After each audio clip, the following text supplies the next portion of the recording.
മരിക്കുന്നത് ആർക്കും ഇഷ്ടമല്ലല്ലോ. എന്നിരുന്നാലും നമ്മൾ മരണത്തെക്കുറിച്ച് ചിന്തിക്കണം. ശാസ്ത്രീയമായിട്ടെങ്കിലും നമ്മൾ അതിനെക്കുറിച്ച് ചിന്തിച്ചാൽ മാത്രമേ നമുക്ക് നമ്മുടെ അസ്തിത്വം തന്നെ എന്താണ് എന്നുള്ളതിനെക്കുറിച്ചുള്ള ഒരു തിരിച്ചറിവ് ഉണ്ടാകുകയുള്ളൂ. 1960-കൾക്ക് ശേഷം കാർഡിയാക് പുനരുത്തേജനം അല്ലെങ്കിൽ CPR എന്ന് പറയുന്ന കാർഡിയോ പൾമിനറി റെസസിറ്റിക്കേഷൻ അത് വളരെ ഫലപ്രദമായിട്ട് മരണത്തിലേക്ക് പോകുന്ന ആൾക്കാരെ പിടിച്ച് തിരിച്ചു കൊണ്ടുവരാൻ നമ്മളെ ഒരുപാട് സഹായിച്ചിട്ടുണ്ട്. അങ്ങനെ നമ്മുടെ ആയുസ് കുറേ വർഷങ്ങളോടും കൂടി നീട്ടിക്കിട്ടുന്നതായിട്ട് നമുക്ക് കാണാൻ സാധിക്കും. പക്ഷെ അതിലല്ല നമ്മുടെ ഇന്നത്തെ ശ്രദ്ധ. ഇങ്ങനെ മരണത്തിലേക്ക് പോവുകയും മരണത്തിൻ്റെ കെണിയിൽ നിന്ന് തിരിച്ചു പിടിക്കപ്പെടുന്ന വ്യക്തികൾക്കുണ്ടാകുന്ന അനുഭവങ്ങളെക്കുറിച്ചാണ് നമ്മൾ ഈ അടുത്ത കാലത്ത് വന്ന 1-2 പഠനങ്ങളെ ആസ്പദമാക്കിയിട്ട് ഇന്ന് ചിന്തിക്കുന്നത്. നിയർ ഡെത്ത് എക്സ്പീരിയൻസ് അല്ലെങ്കിൽ മരണാസന്ന അനുഭവങ്ങൾ എന്ന് പറയപ്പെടുന്ന ഈ കാര്യം ഇത്തരം ഒരുപാട് വ്യക്തികളെ നമ്മൾ കാണുന്നത് കൊണ്ട് ഇന്ന് കുറച്ചുകൂടി വിപുലമായിട്ടത് പഠിക്കാൻ സാധിക്കുന്നു. അതായത് മരണത്തിൽ നിന്ന് വീണ്ടെടുക്കപ്പെട്ടിട്ടുള്ള ഒരുപാട് വ്യക്തികൾ നമുക്ക് ഈ പഠനത്തിന് വിധേയമാകാൻ പറ്റുന്നത് കൊണ്ട് ഇതിനെക്കുറിച്ചുള്ള ഒരു അറിവ് കുറച്ചുകൂടി ഉണ്ടായിട്ടുണ്ട്. ഫ്ലാറ്റ് ലൈൻ ചെയ്യുന്ന ഒരു ബ്രെയിനിനെയാണ്, മസ്തിഷ്കത്തെയാണ് നമ്മൾ ഈ മരണത്തോടടുക്കുന്ന വ്യക്തികളിൽ കാണുന്നത്. എന്ന് വെച്ച് കഴിഞ്ഞാൽ ബ്രെയിനിൻ്റെ പ്രവർത്തനങ്ങൾ ഏതാണ്ട് നിലച്ച രീതിയിൽ ആകുന്നതായിട്ട് നമ്മൾ കാണുന്നു. അതിൽ ചില വ്യക്തികൾ ഉത്തേജിക്കപ്പെട്ടിട്ട് തിരിച്ചു വരുമ്പോൾ അവർ വളരെ തീക്ഷ്ണമായ വളരെ ശക്തിയുള്ള അനുഭവങ്ങളുള്ളതായിട്ട് അവർ പറയുന്നു.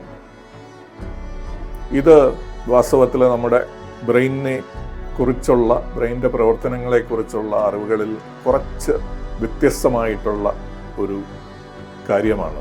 ബ്രെയിനിൻ്റെ പ്രവർത്തനം നിലയ്ക്കുമ്പോൾ വളരെ തീവ്രമായിട്ടുള്ള അനുഭവങ്ങൾ ഉണ്ടാവുക എന്ന് പറയുന്നു.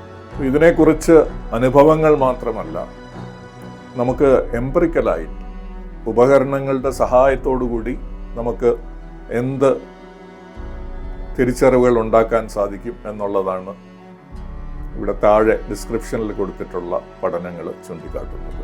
പലപ്പോഴും ന്യൂറോൺസ് നിലയ്ക്കുന്ന വളരെ അതിൻ്റെ പ്രവർത്തനം കുറയുന്നതാണെങ്കിലും അതിന് ഒരു കെട്ടുറപ്പുള്ള രീതിയിൽ ഒരു ഓർഗനൈസ്ഡ് വേയിൽ സ്ട്രക്ചേർഡ് വേയിൽ പ്രവർത്തിക്കുന്നതായിട്ട് ഒരു പേഷ്യൻറ്റിൽ നടത്തിയ ഈ പഠനങ്ങൾ നമുക്ക് കാണിച്ചു തരുന്നുണ്ട്.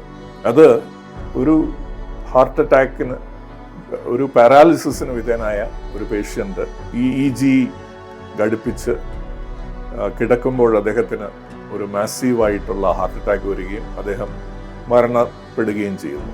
അപ്പോൾ ഇദ്ദേഹത്തിൻ്റെ ബ്രെയിനിൻ്റെ ചലനങ്ങൾ, ബ്രെയിനിൻ്റെ പ്രവർത്തനം നിരീക്ഷിക്കാൻ ഈ EEG മെഷീനിലൂടെ സാധിച്ചു. ഏതാണ്ട് 15 മിനിറ്റോളം മരണത്തിന് മുമ്പും മരണത്തിന് ശേഷമുള്ള ഈ വ്യക്തിയുടെ ബ്രെയിൻ ആക്ടിവിറ്റിയെ റെക്കോർഡ് ചെയ്യാൻ കഴിഞ്ഞിട്ടുണ്ട്. അപ്പം ഇതിൽ കാണുന്നത് മരണത്തോടടുക്കുന്ന സമയത്ത് ബ്രെയിനിൻ്റെ ആക്ടിവിറ്റി കുറയുന്നുണ്ടെങ്കിലും വളരെ സ്ട്രക്ചേർഡ് ആയിട്ടുള്ള ചില പാറ്റേൺസ് ആണ് ബ്രെയിനിൽ നിന്ന് വരുന്നത് ആയിട്ട് നമുക്ക് കാണാം. സാധാരണ നമ്മൾ സ്വപ്നം കാണുമ്പോൾ നമ്മൾ മെമ്മറീസ്, നമ്മൾ ഓർമ്മകൾ നമ്മൾ വീണ്ടെടുക്കുമ്പോഴൊക്കെ ബ്രെയിനിലുണ്ടാകുന്ന പ്രത്യേകതരം തരംഗങ്ങൾ ഗാമ ആക്ടിവിറ്റി എന്ന് പറയും. ഗാമ വേവ് ആക്ടിവിറ്റി എന്ന് പറയുന്ന ആക്ടിവിറ്റി കൂടുന്നതായിട്ടാണ് മരണത്തിലേക്ക് പോകുന്ന വ്യക്തിയിൽ നിന്ന് നമുക്ക് കിട്ടിയ ഡേറ്റ സൂചിപ്പിക്കുന്നത്. അപ്പോൾ മരണത്തിന് മുമ്പ് ജീവിതത്തിലെ എല്ലാ ഓർമ്മകളും നമ്മളുടെ മനസ്സിലൂടെ ഇങ്ങനെ ഓടി മറയുന്നു, ഫ്ലാഷ് ചെയ്തു പോകുന്നു എന്നുള്ള ഒരു അനുമാനമാണ് ഈ വ്യക്തിയെ പഠിച്ച ശാസ്ത്രജ്ഞന്മാർ മുന്നോട്ട് വയ്ക്കുന്നത്. മരണത്തിന് മുമ്പ് നമ്മളുടെ എല്ലാ ഓർമ്മകളെയും നമ്മൾ കടന്നു പോകുന്നു. ഏതാനും നിമിഷങ്ങൾക്ക്, മരണത്തിന് ഏതാനും നിമിഷങ്ങൾക്ക് മുമ്പ് മരണത്തിന് ശേഷവും കുറച്ച് മിനിറ്റുകൾ ബ്രെയിനിൽ ഈ ആക്ടിവിറ്റി, ഈ പാറ്റേൺ നിലനിൽക്കുന്നതായിട്ടും നമുക്ക് കാണാൻ സാധിച്ചിട്ടുണ്ട്. ഇത് വലിയ സൂചനകൾ നൽകുന്നു. മരണത്തിൻ്റെ സമയത്ത് ബ്രെയിനിൻ്റെ ആക്ടിവിറ്റി എന്തായിരിക്കാം എന്നുള്ളതിനെക്കുറിച്ച് സൂചനകൾ നൽകുന്നുണ്ടെങ്കിലും ഇതിൻ്റെ സാമ്പിൾ സൈസ് ഒരു വ്യക്തി മാത്രമാണ് എന്നുള്ളത് കൊണ്ട് തന്നെ ഇത് നമുക്കൊരു വീക്ക് എവിഡൻസ് ആയിട്ട് മാത്രമേ തൽക്കാലം എടുക്കാൻ പറ്റുകയുള്ളൂ. ഇത്തരം പഠനങ്ങൾ കൂടുതലുണ്ടായാൽ നമുക്ക് ഇതിനെക്കുറിച്ചുള്ള കുറച്ചുകൂടി ബെറ്ററായിട്ടുള്ള, കുറച്ചുകൂടി ഭദ്രമായിട്ടുള്ള നിഗമനങ്ങൾ എടുക്കാൻ സാധിക്കും. രണ്ടാമത്തെ പഠനം കുറേ വ്യക്തികളിൽ ഇത്തരത്തിൽ മരണാസന്നമായിട്ടുള്ള അവസ്ഥയിലേക്ക് പോവുകയും മരണത്തിൽ നിന്ന് വീണ്ടെടുക്കപ്പെട്ട ആൾക്കാരിൽ പേഷ്യൻസിൽ നടത്തിയ പഠനങ്ങളാണ്. അത് കുറച്ചുകൂടെ വലിയ സാമ്പിൾ സൈസ് ആണെങ്കിലും പഠിച്ച വ്യക്തികൾ വളരെ കുറവ് മാത്രമാണ്. കാരണം CPR വിധേയമാവുന്ന എല്ലാവരെയും നമുക്ക് വീണ്ടെടുക്കാൻ സാധിക്കില്ല. അതിലൊരു ചെറിയ ശതമാനം മാത്രമേ തിരിച്ച് ജീവിതത്തിലേക്ക് വരുന്നുള്ളൂ. അങ്ങനെ വരുന്നവരിൽ ഒരു 20% മാത്രമേ ഇത്തരത്തിലുള്ള മരണാസന്ന അനുഭവങ്ങളെക്കുറിച്ച് പറയുന്നുള്ളൂ. കുറച്ചുകൂടി കൂടുതൽ ആൾക്കാരിൽ ബ്രെയിൻ ആക്ടിവിറ്റി നിലനിൽക്കുന്നതായിട്ടും കാണാൻ സാധിക്കുന്നുണ്ട്. സ്ട്രക്ചേർഡ് ആയിട്ടുള്ള ബ്രെയിൻ ആക്ടിവിറ്റി മരണത്തിലേക്ക് പോകുന്ന സമയത്ത് നിലനിൽക്കുന്നതായിട്ട് രണ്ടാമത്തെ പഠനവും പറയുന്നുണ്ട്. രണ്ടാമത്തെ പഠനം പറയുന്നത് നമ്മുടെ ഹാർട്ട്, മറ്റ് വൈറ്റൽ ഓർഗൻസ്, ഹൃദയവും മറ്റ് വൈറ്റൽ ഓർഗൻസും നിലയ്ക്കുമ്പോഴും ബ്രെയിനിൻ്റെ ചില ഫങ്ഷൻസ്, ബ്രെയിനിൻ്റെ ആക്ടിവിറ്റിയിൽ കുറയുകയാണെങ്കിലും സ്ട്രക്ചേർഡ് ആയിട്ടുള്ള ചില പാറ്റേൺസ് കാണാൻ സാധിക്കുന്നു എന്നുള്ളതാണ്. ഈ ആദ്യത്തെ പഠനം പോലെ തന്നെ ഗാമ ആക്ടിവിറ്റിയാണ്, ഗാമ വേവ്സ് ആണ് കൂടുതൽ അതിൽ നമുക്ക് കാണാൻ സാധിക്കുന്നത്. അതുകൊണ്ട് തന്നെ ലൂസിഡ് ആയിട്ടുള്ള കോൺഷ്യസ്നസ്, തെളിഞ്ഞ ബോധം, മെമ്മറി മുതലായ സ്വപ്നം മുതലായ കാര്യങ്ങളിൽ ഉണ്ടാകുന്ന ഒരവസ്ഥയാണ് മരണത്തിൻ്റെ അടുത്തേക്ക് നീങ്ങുമ്പോൾ വ്യക്തികളിലുള്ള ഉണ്ടാകുന്നതായിട്ട് ഇവർ പറയുന്നു. ബ്രെയിൻ ആക്ടിവിറ്റി ഹാർട്ട് നിന്നതിന് ശേഷം ഏതാണ്ട് 6 മിനിറ്റിന് ശേഷം പിന്നീട് വീണ്ടെടുക്കാൻ പറ്റാത്ത രീതിയിൽ ബ്രെയിൻ മരണത്തിലേക്ക് നിലച്ചു പോകുന്നതായിട്ട് നമുക്ക് കാണാൻ സാധിക്കും. എന്നാൽ ചില ചുരുങ്ങിയ കേസുകളിൽ 6 മിനിറ്റിന് ശേഷവും തിരിച്ച് ജീവിതത്തിലേക്ക് വരുന്നതായിട്ടും നമുക്ക് കാണാൻ സാധിക്കും. അങ്ങനെയുള്ള വ്യക്തികളിലാണ് ഇത്തരത്തിൽ വളരെ തീവ്രമായിട്ടുള്ള അനുഭവങ്ങൾ ഉള്ളതായിട്ട് അവരുടെ സ്വയം സാക്ഷ്യപ്പെടുത്തൽ. പക്ഷേ ഈ പഠനങ്ങൾ ആ സാക്ഷ്യപ്പെടുത്തൽ മാത്രമല്ല, നമ്മൾ അങ്ങനെയുള്ള വ്യക്തികളെ EEG മുതലായിട്ടുള്ള ഉപകരണങ്ങളുമായിട്ട് ഘടിപ്പിച്ചിട്ട് ആ ഉപകരണങ്ങൾ എന്ത് ഡേറ്റയാണ് നമുക്ക് തരുന്നത് എന്നുള്ളതാണ് ഈ പഠനങ്ങളുടെ ഒരു സവിശേഷമായിട്ടുള്ള ഗുണം. ഈ EEG ആക്ടിവിറ്റി നമ്മുടെ സെറിബ്രൽ വേവ്സിനെ അല്ലെങ്കിൽ നമ്മുടെ ബ്രെയിനിൻ്റെ വേവ്സിനെ നമ്മുടെ മുന്നിൽ പഠന വിധേയമാക്കുന്നതിൽ സഹായിക്കുന്നുണ്ട്. ഇതെല്ലാം ഈ പഠനങ്ങൾ, ഇതുപോലുള്ള അനേകം പഠനങ്ങളുണ്ട്. ഇതിനെ വിമർശിക്കുന്ന വിഭാഗം ശാസ്ത്രജ്ഞന്മാരുമുണ്ട്. അവർ പറയുന്നത് ഈ പഠനങ്ങൾ വളരെ ചെറിയ സാമ്പിളിലാണ് നടക്കുന്നത്.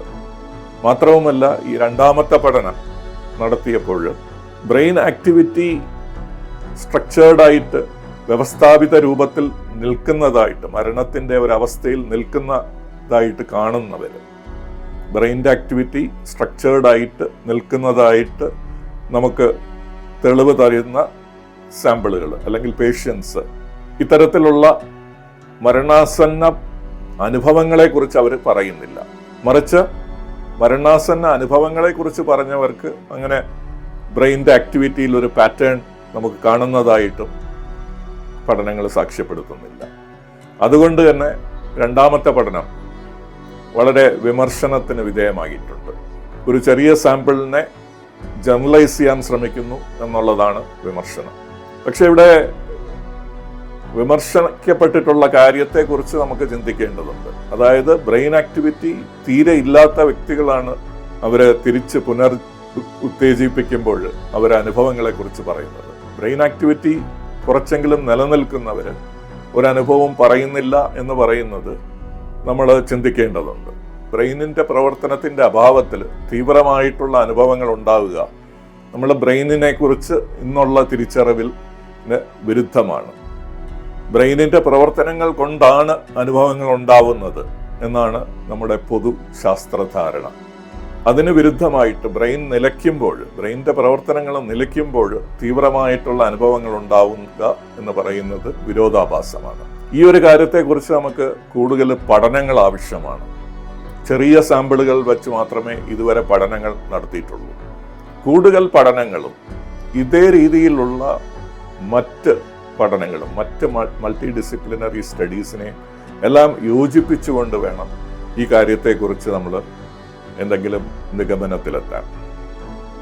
അത്തരം മറ്റ് പല പഠനങ്ങളെക്കുറിച്ചും നമുക്ക് ഇനി വരുന്ന ദിവസങ്ങളിൽ ചിന്തിക്കാം.